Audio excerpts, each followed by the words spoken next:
2019 was my only staff nurse practitioner job. Stayed there for 4 months, quit my job, and then after that I've been a contractor since 2019. I knew that I was going to have to make myself more marketable. I knew that I was going to naturally have to be comfortable with seeing kids less than 2 years old, pretty much.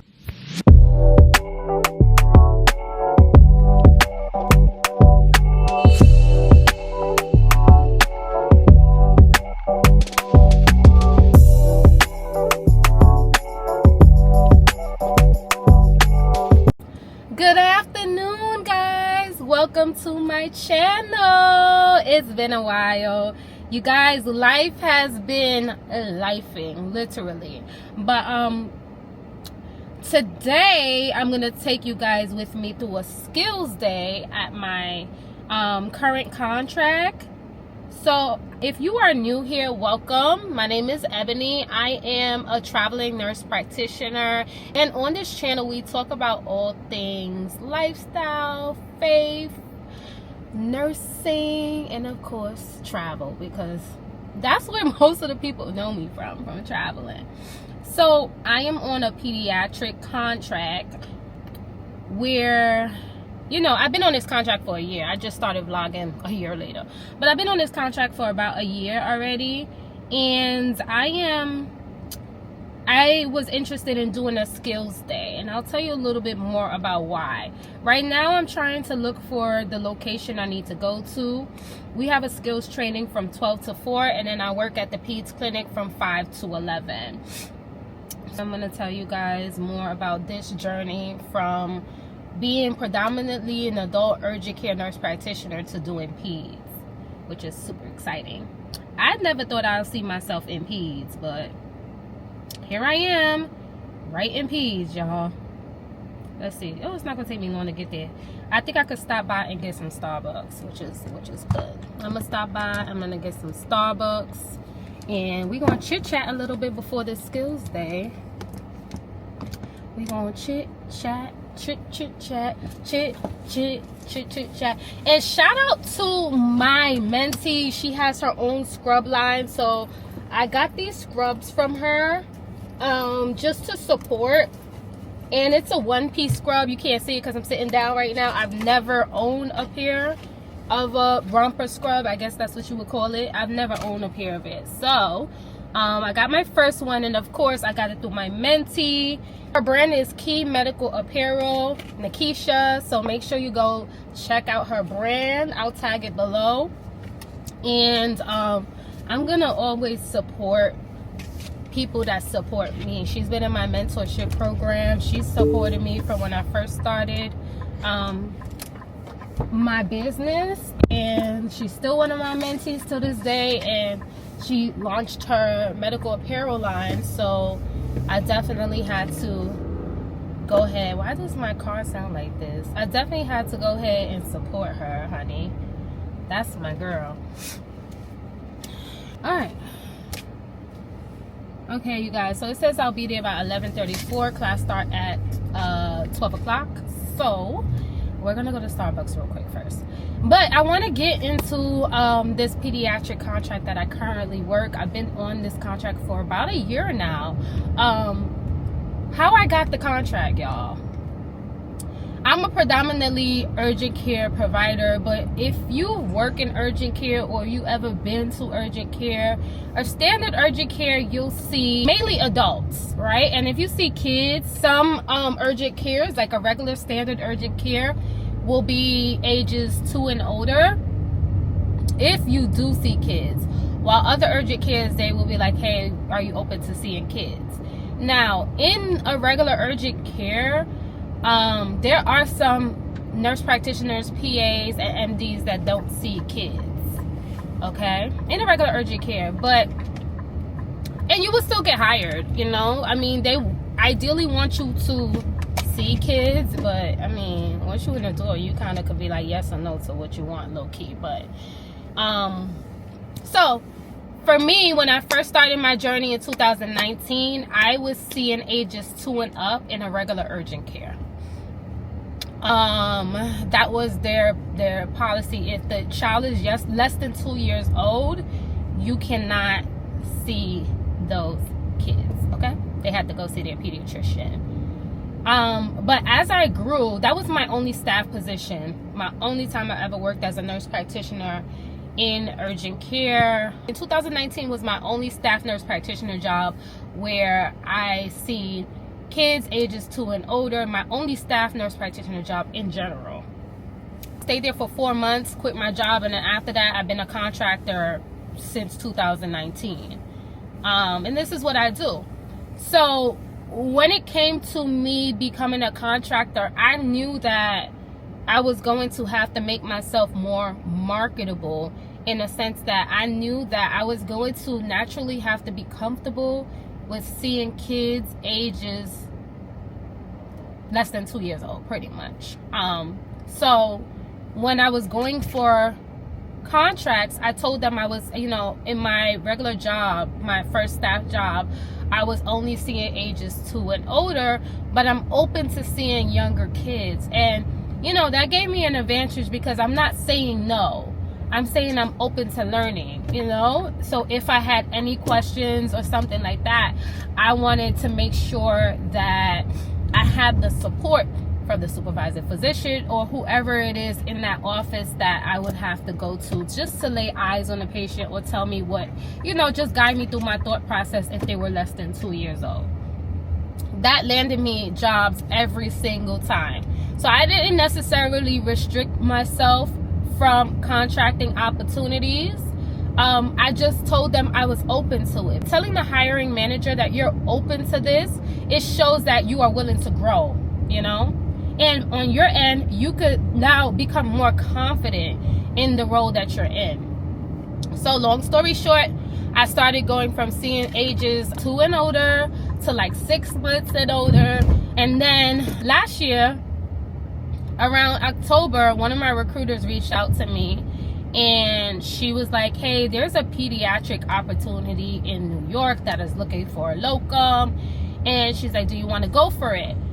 And I'm like, yeah, sure. Like, I'm not going to turn it down. It's not like I don't see kids at all.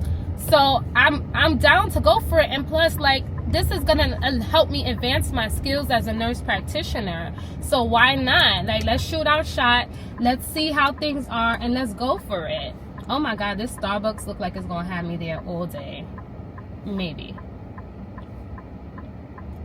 Let's shoot our shot and let's go for it. So I went for it. Now, it took a while to get that opportunity, because it was in October that I was submitted for that job opportunity.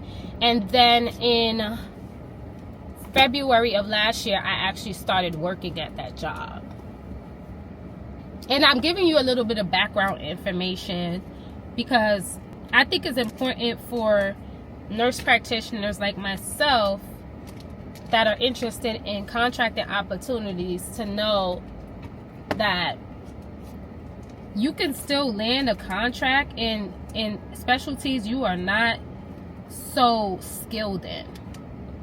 And that's important to know,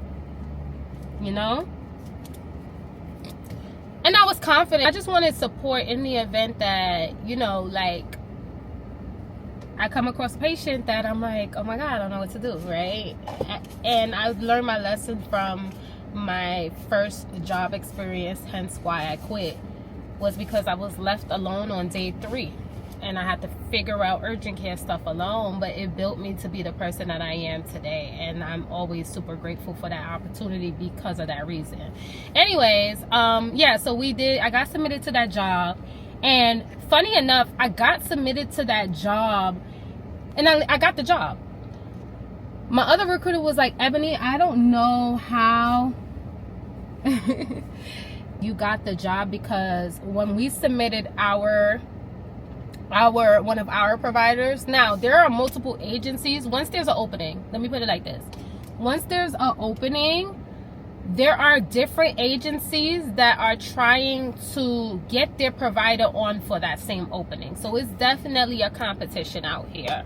So one of my other recruiters who had also submitted a different provider to that job was just like, I don't even know how you got the job, Ebony, because to be honest with you, when I submitted my provider, a regular urgent care provider, they said that they were looking for a Peds focused provider, a person that like a pediatric nurse practitioner. And I'm not a pediatric nurse practitioner. I'm a family medicine nurse practitioner that landed a Peds nurse practitioner job.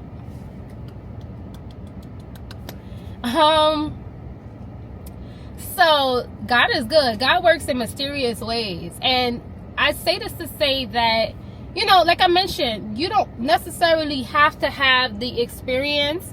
You need to be confident and make sure that when you are going for these opportunities, are they supportive, right? Do they support you? Like, you might have a little bit of experience in something, but probably not all the way where you could say you're a level 5. You might be like a level 3. But am I gonna have, in the event that this come across, am I gonna have somebody to support me? So I am the only family medicine nurse practitioner in that Peds clinic. Therefore, I can actually see adults, and most of the nurse practitioners there only see Peds. Now, I can't see adults that walk through the door, but if, let's say, a kid came in with strep and the mom is like, well, my throat has been hurting too, can I get tested here? A Peds nurse practitioner can't do that, but because I'm a family medicine nurse practitioner working in a Peds clinic, I can definitely test the mom, assess and diagnose the mom, and treat her as well. So shout out to me, skills. Hey. So I've been on this contract for a year. I really, really love this contract. It is about 20 minutes away from my house. They give me a car rental. So I really do like this contract a lot, and I've learned so much being a pediatric nurse practitioner. And I learned that I actually love the kids a lot more. I do. I never thought in a million years that I will see myself working with kids. It got me having a little baby fever for real, because the personalities that you see and you come across in the office, kids like drawing pictures of you, bringing a gift for you, like a toy that they have at home that they're like, I'm going to the clinic today, I want to bring something. It's just a beautiful feeling. But that is why I chose the path of being a family medicine nurse practitioner as opposed to any other path, because I knew that I can leverage into different things because I have a family medicine nurse practitioner degree. I was a tutor in nursing school. I tutored psych. I got 100 on my test. I love it. I love learning about psych, but I didn't go into the psych track because that's not all I wanted to deal with in that setting. So family was better for me because, like, okay, I get to still see a little bit of everything. Maybe not to the full extent, but I get to see everything and, you know, dip into what I want to dip into. So for those of you who are like, you know, what career path should I get into? I highly recommend going for something you are passionate about. If you are passionate about women's health, go for it. If you are passionate about peds, go for it. If you are passionate about family medicine, go for it. Adult gero, acute care, go for it. Go for what you are passionate about, where you see yourself planting your skill set at. For me, I did family because I couldn't quite pinpoint where I wanted to be. And I don't regret that decision at all, because it has opened up many doors for me as a nurse practitioner. And not only that, but as a contracting nurse practitioner too. So that's just my little tidbit here and there about things like that. So here I am a year later with this job. They're having a boot camp. It's a 2-day boot camp and a one day skills day. So that's what we're going to do, and I'm so excited. Granted, I've been with them for a year, so I already kind of know this, but it doesn't hurt to brush up on skills like suturing, INDs, and things like that. So I'm excited to take you guys on the journey with me today on the entire skills day. I'm also excited to go to work later on tonight, y'all. I'll be working. So the clinic that I work in, which I really, really like, it's not your standard urgent care. Standard urgent care is like an 8 to 8 or a 7 to 7, likely 8 to 8. This one it's a 12 to 14 hour shift, so it can be 7 a.m. to 11 p.m. but you won't be working 14 hours, you know. So it is, I don't want to say you can pick up shifts. You can pick up shifts, yes, but it doesn't necessarily have to be an 8 to 8. It could be a 5 to 11. It could be a 3 to 11. You could do a 9 to 12. And I really like it because of that reason.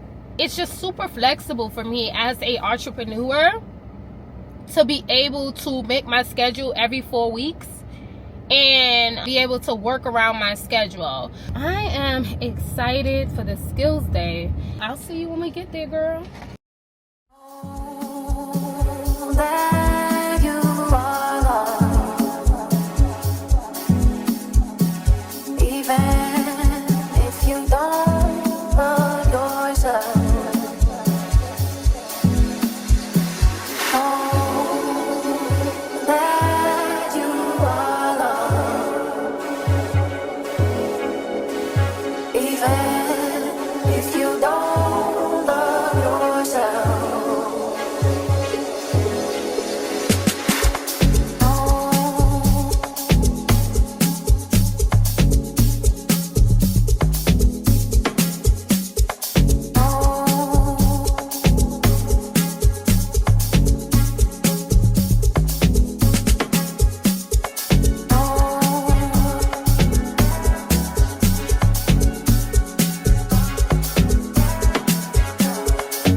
You guys, oh my gosh, I just got out of training.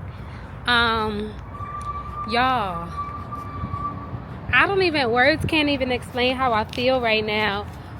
Just to feel, you know, confident as a provider. I think that had to be like the best training I've ever had. Literally. Ain't nothing like getting more education, you know. So we just did a rescue class and we went through different scenarios, and it made me really feel confident as a provider. Where's my keys? Y'all, I cannot find the key to my car, and I gotta be at work in 30 minutes. Oh, here we go. I think that really had to be like the best training I've ever had throughout my entire career as a nurse practitioner. We went through different scenarios of patients with different issues. So it was almost like a PALS class, but condensed, specifically focusing on what we do in that particular pediatric clinic.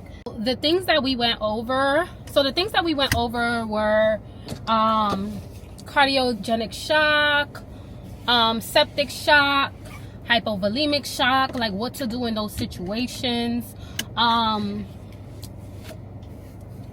If a child comes in unresponsive, if a child comes in post-seizure or currently having a seizure, what to do in those situations, which I truly enjoy because I was fortunate to not have that issue. I've been working, like I mentioned earlier, I've been working at the clinic for a year now, and I haven't, the most I would get is a croup patient, a croup kid, you know, and that was something that I had learned while in the clinic, but I haven't had any like true emergency situation, thank God. But that class made me feel so much prepared. Just the resources that they give you, that they provide for you, the clinical guidelines that they have it to the point where you don't have to calculate the dosing in an emergency situation. It's already calculated for you. If it's a specific weight, You just have to use the I don't know what they called it. It's like this it's almost like a human ruler. That sounds stupid, but basically, if you have the kid laid down and you can measure their kilograms, and then it has all of the meds and the dosing for emergency medicines: epinephrine, midazolam. I had to give adenosine. It had the dosing for it, how often you have to give epinephrine, and so on. So it just made it, as a provider with not a lot of kids experience or emergency situation, it made me feel comfortable, to actually understand this, know what to do in that particular situation. I mean, I come from an ICU background, but adult medicine, not kids. So, God has been blessing me with not having a crazy situation where I'm by myself doing that. And now that I'm in the clinic by myself, it is important for me to know these things. So that was the main goal of why I took this 2-day boot camp in this rescue class, because I want to make sure I am just proficient as a provider. So you guys, I am heading to work. I got to be at work in the next 20 minutes. If I have to give a tip for one of you guys that want to leverage into contracting world and want to just build your skill set up as a provider, take a skills class. Take a skills class. It is 100% tax deductible anyways, especially if you have an LLC or PLLC in place. Take a skills class. That's gonna make you feel so much better as a provider. I definitely encourage it, because it'll definitely build your skill set up as a provider. I took a lot of notes. At the end, of course, y'all seen I had an exam. I passed my exam. We did a rapid mock emergency case with anaphylactic shock. I passed that too as well. So it's just like I just gotta, unfortunately, put this into practice. I would hope that kids come in with any situation like that. But at least if they do, I am prepared. Ooh, this sun is glaring. At least if they do, I am prepared. So y'all, that is the end of this vlog. I hope you enjoyed it. Please make sure you like, comment, and subscribe to your girl. We got more of this coming. We have more of this coming. Okay, so make sure you like, comment, and subscribe. I love you guys. I hope I was able to educate you on what you should do with your career path, especially if you want to get into contracting or just make yourself a better provider. So yeah, stay tuned to my next vlog.